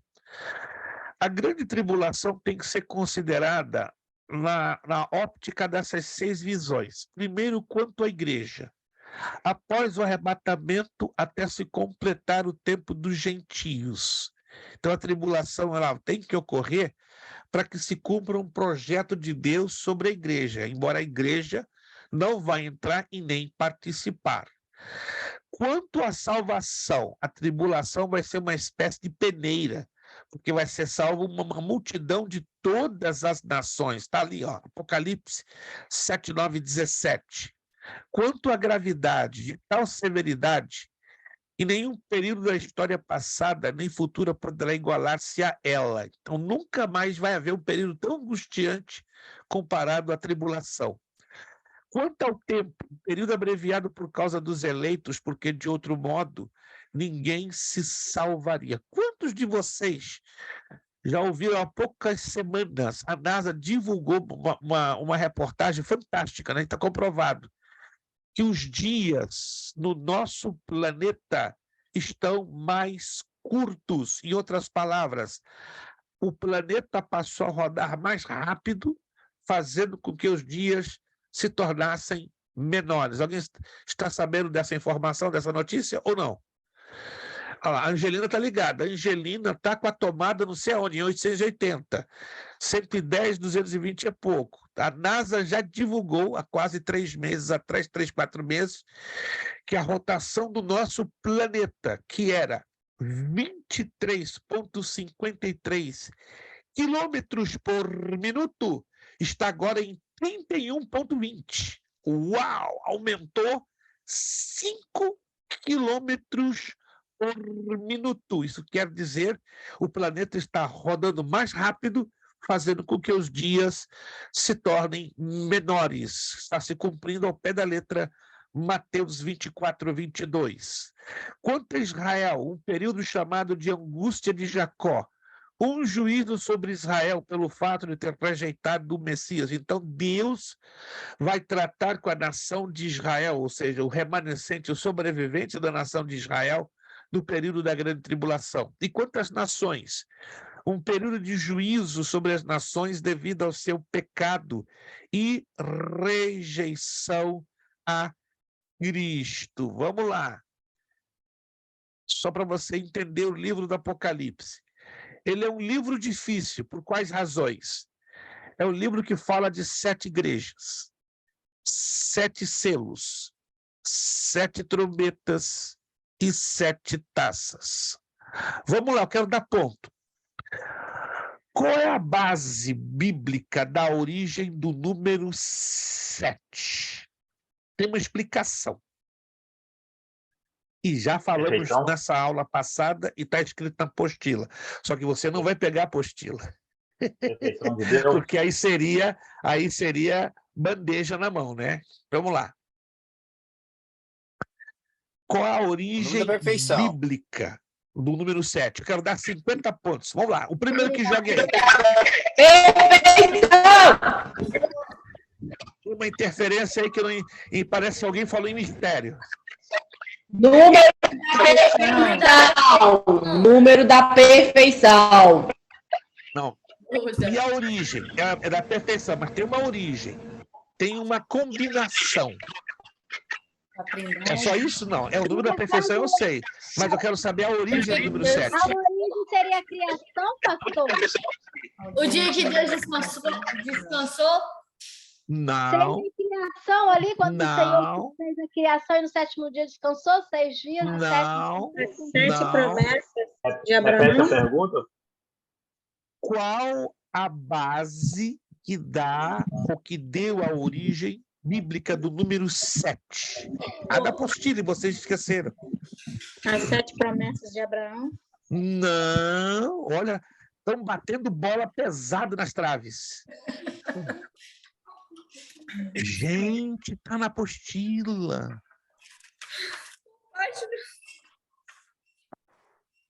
E eu falei isso, tem em outra aula. Que pena, queria dar os 50. O número 7 é o resultado de 3 mais 4.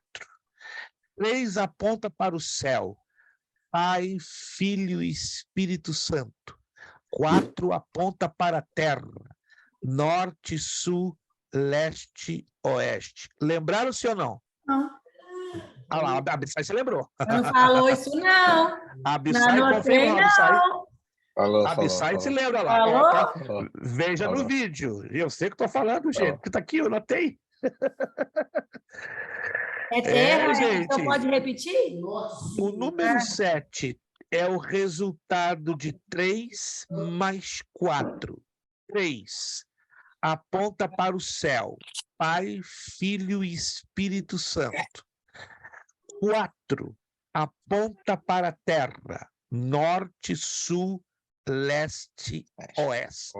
Ué. Não sei. Este é o resultado do 7, que o faz o número da perfeição, por causa da combinação de 3 mais 4. Anotaram? Pouca gente se lembra disso. Já estou falando aqui, está gravado lá na frente. Eu vou fazer essa pergunta, vamos ver se alguém vai se lembrar. Agora Tá você bom? pode Sei que- perguntar de novo. Isso aí é esperteza da Bispa Sabrina, é Não, coisa do né, bispo. não. Mas tá certo, não, mas tá certo, irmã Sabrina, tá batendo bem na coisa. Vamos então voltar aqui ao esqueminha. Já são 9h58, vou usar só mais 5 minutinhos para a gente não estourar o horário. Essa é a sequência dos 7 na tribulação. 7 selos, 7 trombetas, 7 taças. O 7º selo, pelo que está na Escritura, temos que ir para o que a Escritura diz. Ainda que a ideia de selos e trombetas, segundo como lemos no texto grego, daria a ideia de acontecendo ao mesmo tempo, com exceção do 7º selo. Então, o 7º selo, pelo texto, ele vai dar início ao toque das 7 trombetas. E a 7ª trombeta, que é aquela polêmica, que é aquela trombeta polêmica, né? Ela então daria o início das 7 taças, e que seria o momento do arrebatamento da igreja. Primeira carta de Paulo aos Coríntios, capítulo 15. Vamos lá e vamos conferir isso na Escritura. Nada melhor que conferir na Escritura do que eu lançar uma ideia que pode ficar aquela ideia que eu estou... Nossa! Hein? Eu pensei que eu ia ficar sem essa.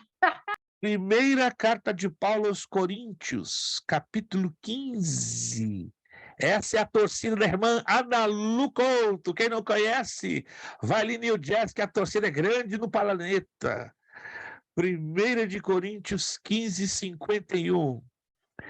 Eis que vos digo mistério. Preste atenção, irmãos. Quando a Bíblia fala mistério, nem tudo que envolve o arrebatamento teremos condições de saber detalhes. Concordamos?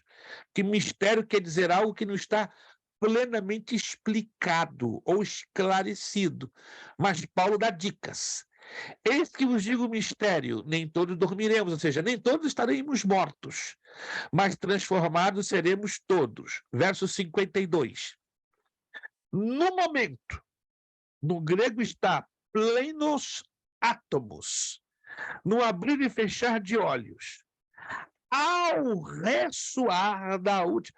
Faz um highlight aí, ao ressoar do quê?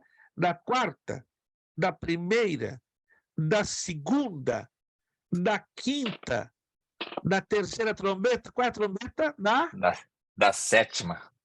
Que é a última. Última trombeta. A trombeta soará. Os mortos ressuscitarão incorruptíveis e nós seremos transformados. Olha a sequência, que a sequência ela é cronológica. Trombeta ressoando. Número 1. Mortos em Cristo ressuscitando, incorruptíveis. Terceiro fato, nós, os vivos, seremos transformados. 1 de Tessalonicenses, Vamos lá, ele se encaixa perfeito no 4, 16, 17. 1 de Tessalonicenses 4, 16, 17. Porque o Senhor mesmo, dado a sua palavra de ordem, e ouvida a voz do arcanjo, e ressoada a trombeta de Deus, descerá dos céus, e os mortos em Cristo ressuscitarão primeiro. Verso 17. Depois, nós os vivos, os que ficarmos, seremos arrebatados juntamente com eles entre nuvens, para o encontro do Senhor nos ares, e assim estaremos para sempre com o Senhor. Antes que o irmão Elton entre, observa que o verso Tessalonicenses 4, 16, 17, ele separa, preste atenção, análise, olhe para mim o texto, olha o texto comigo. Ele separa e dá detalhes. Concordam comigo? Ao contrário de 1 de Coríntios 15, 52, que ele não entra em detalhes, ele apresenta tudo compacto, entenderam? Ele apresenta os eventos num só texto e não dá detalhes. Já 1 de Tessalonicenses 4, ele sim dá detalhes. Os textos são semelhantes, sim ou não? O texto de 1 de Tessalonicenses 4, 16, 17 e o texto de 1 de Coríntios 15, 52 são parecidos ou não são? Sim ou não, gente? Temos que ler. Se você ler, você vai descobrir que eles são super, 98% parecidos. Diferem-se e Tessalonicenses ele detalha, ele dá pormenores, não é? Já Coríntios não, ele faz a coisa bem comprimida, bem compacta, bem resumida. Irmão Elton, vamos terminar em 5 minutos. Pastor, 5 minutos. Pastor, rápido então. Aqui. Os selos, as trombetas, dá a entender que é algo simultâneo. Logo no final no início da tribulação. Perfeito. Isso.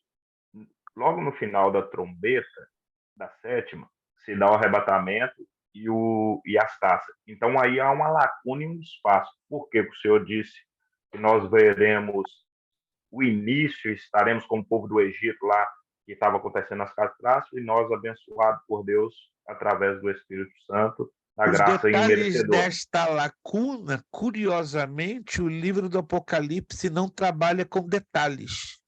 Que é bem interessante.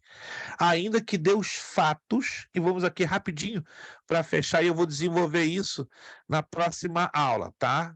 Deixa eu abrir aqui. Olha só. 7 selos, 7 trombetas. Quais são os fatos que vão dominar a abertura dos 7 selos e das trombetas? Muita atenção aqui, porque eu vou fechar aqui, porque não tem como aonde eu vou parar é aonde eu vou começar na próxima aula. Presta atenção. Os 7 selos vão ser acompanhados de 7 fatos. Um cavalo branco, um cavalo vermelho, um cavalo negro, um cavalo amarelo. As almas debaixo do altar, um grande terremoto, um silêncio e um incensário de ouro. O cavalo branco, ao contrário que muitos ensinam, não vai ser o Senhor Jesus Cristo, vai ser o anticristo. Como é que eu sei disso? Vamos lá, rapidinho. Apocalipse capítulo 6. Apocalipse capítulo 6. Apocalipse capítulo 6. Versículo 1 e 2. É a abertura do primeiro selo. Apocalipse, eu quero, por favor, na medida do possível, todos vocês com a Bíblia, vou terminar a aula em 4 minutos. Apocalipse, capítulo 6, você vai terminar a aula com a tua cabeça fervendo, vou deixar de propósito para você ferver. Capítulo 6, verso 1 e 2. Quando vi o Cordeiro, abriu um dos 7 selos, e ouvi um dos 4 seres viventes dizendo, como se fosse voz de trovão.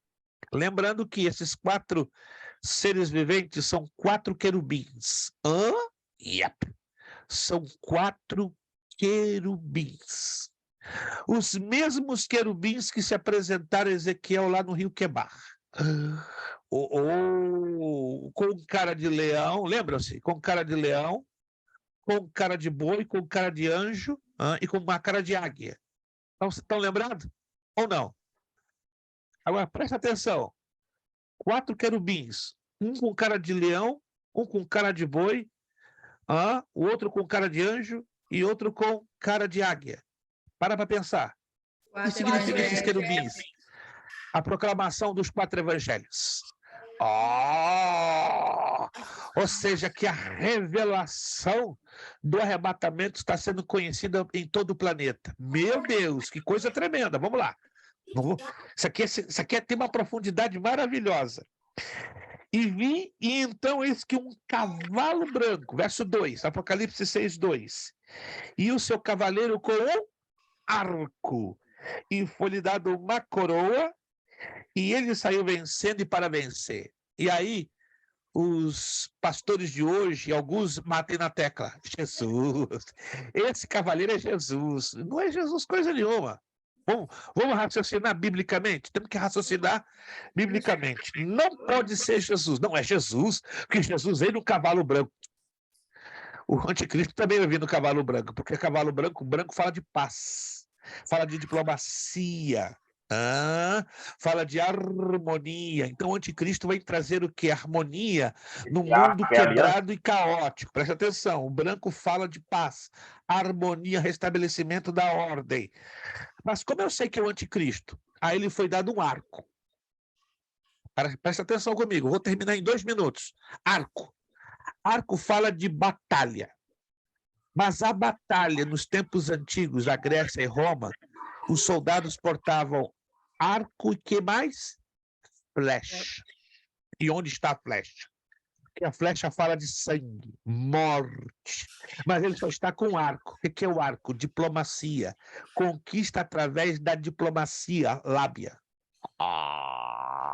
Então o anticristo vai ser um poderoso articulador, um poderoso diplomata. Não vai derramar uma gota de sangue. Porque se é para derramar sangue, seria arco, está me acompanhando? Flecha. Vamos pensar biblicamente. E foi-lhe dado uma coroa. Foi lhe dado. Jesus não precisa que a ele seja dado uma coroa, porque ele já é rei por direito. Ele não precisa ser coroado. Alô? Alguém está me acompanhando? Jesus não precisa receber coroa, ele já é rei por direito de nascimento. Mas aqui há alguém que recebe o quê? Um direito de governo, de autoridade. Esse é o anticristo. E saiu vencendo. E para vencer. Aqui não pode ser o anticristo. Porque, aliás, não pode ser Jesus, porque Jesus sempre foi e sempre será o quê? Vencedor. Sempre. Mas aqui está sendo dada a ele o quê? A autoridade para sair vencendo e para vencer.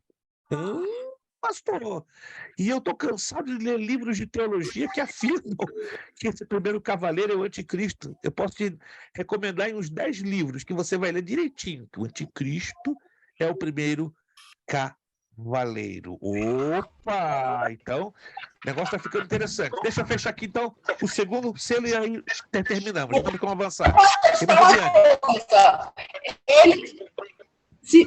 Só uma coisa, ele também pode, no Cavaleiro Branco, pode voltar lá e ver na descendência, porque ele era da descendência dos ismaelitas. Alguma coisa assim. A irmã Rubiane está ligando os cabos, irmã Rubiane. Opa! Andou abraçado hoje com a unção do Gil, então recebeu. Não, gente, a irmã Rubiane está na unção, né? Está do lado do homem que sabe das coisas. Exatamente isso, irmã Rubiane. Parabéns. Na descendência. Eita, a mulher de Deus está lendo, está estudando, está abraçando o esposo e está recebendo a unção. Que é isso, irmão Gil? Continua abraçadinho com a sua esposa e transfere essa unção. Exatamente isso. Que pena que a conexão da irmã... Porque se você voltar lá na genealogia, lá em Abraão, no nascimento, aí você consegue explicar o que tiver no ar. Isto, que pena. Só que eu estou falhando, mas é exatamente isso. Deixa eu fechar, porque já são 10 minutos. Deixa eu fechar aqui o versículo 3 e 4. Quando abriu o segundo selo, ouviu o segundo Não, selo dizendo... ok. Aí fala, tipo assim, do povo, né? Os edomitas. Tem que voltar lá e ver que uns tinham o arco, os que têm o arco, que são, tipo, os edomitas. Se empolgou, irmã Rubiane, isso mesmo, perfeitamente correto. Mas eu vou trabalhar isso com detalhes na próxima aula. Irmã Rubiane, parabéns. Só por causa disso já ganhou 50. Já ganhou 50, eu não posso ficar quieto. Eu não posso ficar quieto. Meu Deus, irmã Rubiane, deixa Deus lhe usar 50 para a senhora, porque a senhora fez por merecer. Gente, deixa eu fechar no segundo selo. E saiu outro cavalo vermelho ao seu cavaleiro, e foi dado tirar a paz da terra, para que os homens se matassem uns aos outros. Também foi dada uma grande espada. Vai haver uma grande batalha a nível mundial. Não é ainda a Terceira Guerra, mas vai ter um grandíssimo derramamento de sangue na manifestação do anticristo. É o que está dizendo aqui no segundo selo. Mas, repito, não se trata da tão temida e esperada Terceira Guerra Mundial. Segura aí. Na próxima aula a gente vai pegar esse fio aí, nesse exato ponto, né? Próxima aula vai pegar fogo. Eu tô aqui suado, gente, porque a gente está falando de tribulação, a labareda está descendo aqui, né? Mas eu sei que é a labareda de Deus, não é a labareda do mal. Mas, Rubiane, parabéns. A senhora hoje... simplesmente fantástico. Parabéns, né?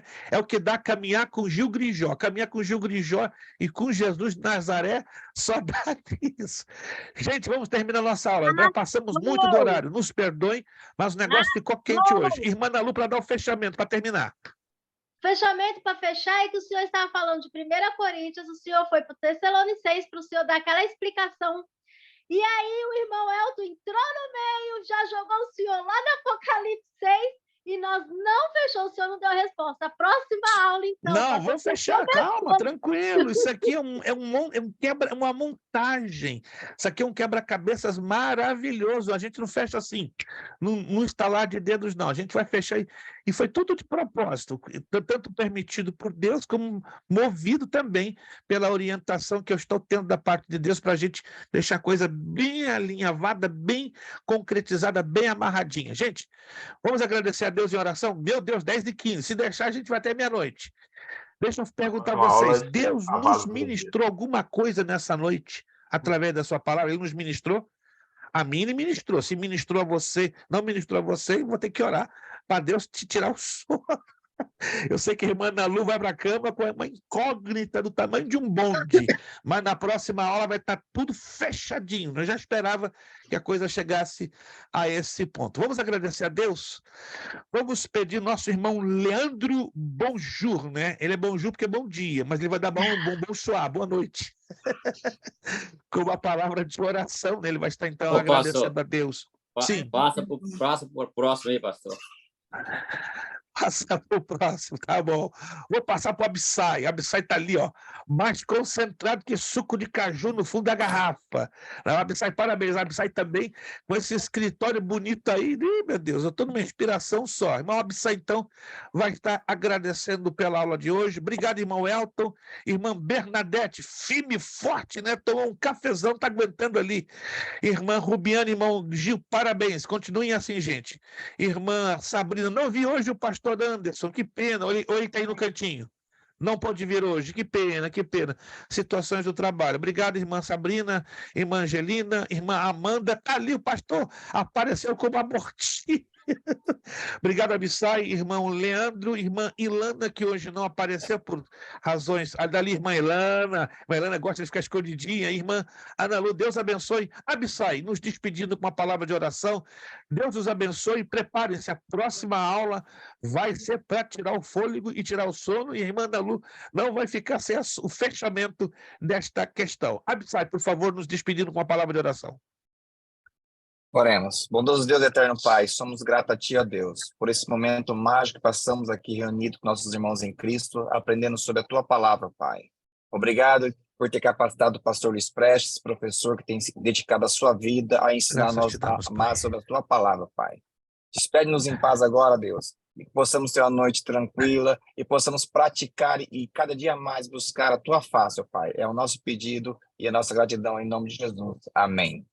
Amém. Nosso lema para fechar tudo: seriedade, Seriedade, compromisso, compromisso, disciplina, Disciplina. seriedade, Seriedade. compromisso, Compromisso. disciplina, Disciplina. seriedade, Seriedade. compromisso, Compromisso. disciplina. E disciplina. É necessário que ele cresça é necessário que ele cresça e que eu diminua. e É diminua. necessário que ele cresça É necessário que ele e cresça que eu diminua. E eu diminua. e eu É diminua. necessário que ele cresça Ele cresça. É necessário e que ele que cresça eu diminua. e eu E a diminua. Deus damos o quê? A honra, a glória A honra, a e o louvor. glória. Muito obrigado. Deus os abençoe. Se você quiser rever essa aula em 2 horas, o link vai estar lá no grupo. Aproveite, desfrute e fique abençoado pelo poderoso nome de Jesus e de sua palavra. Muito obrigado, a paz do Senhor. Bom descanso, Paz a até a todos. próxima terça, dia 24, se Deus quiser. Muito obrigado a todos, que Amém. Deus os abençoe. Paz a todos.